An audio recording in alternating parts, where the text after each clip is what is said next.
Hi, this is Sandy Tankus for TOS50.com, The Other Side of 50, and I'm here today with Ben Frank. We've interviewed Ben before for his previous book, which was called The Scattered Tribe.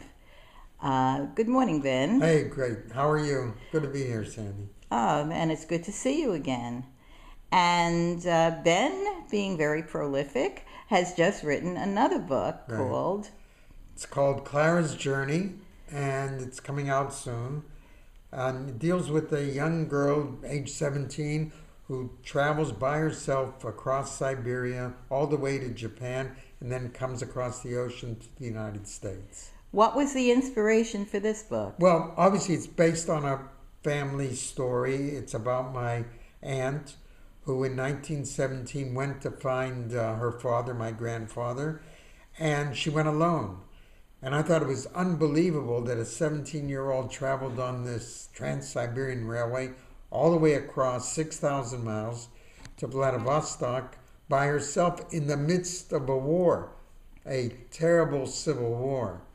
And so she finally got across, and that's the whole story of the book, basically. A lot of problems, a lot of narrow escapes.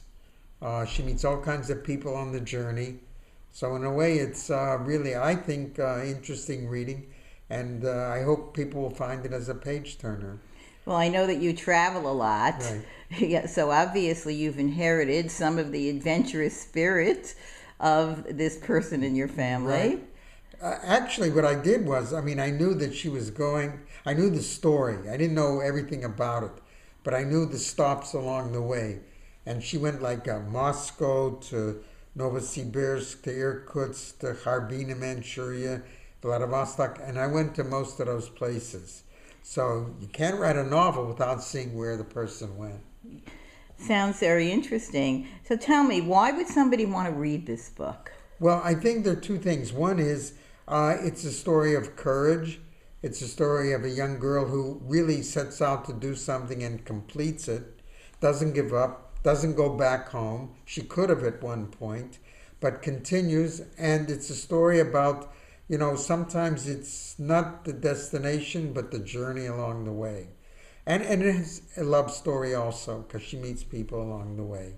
And has a lot of what's happening in Russia at that time. By the way, I don't hold up the reader with a lot of history. I put the history in the beginning of the chapter.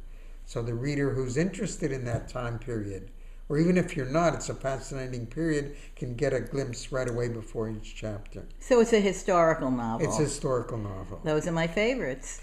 A lot of people like them because basically they not only deal with life and adventure and what's happening, but they deal with the times, and the times are very important. Yeah, I love historical novels because you learn so much while you're reading. Right? Right. It's not just, it is a page turner or it is a read, but it's also something which you can benefit by. An educational experience. An educational experience, you got it.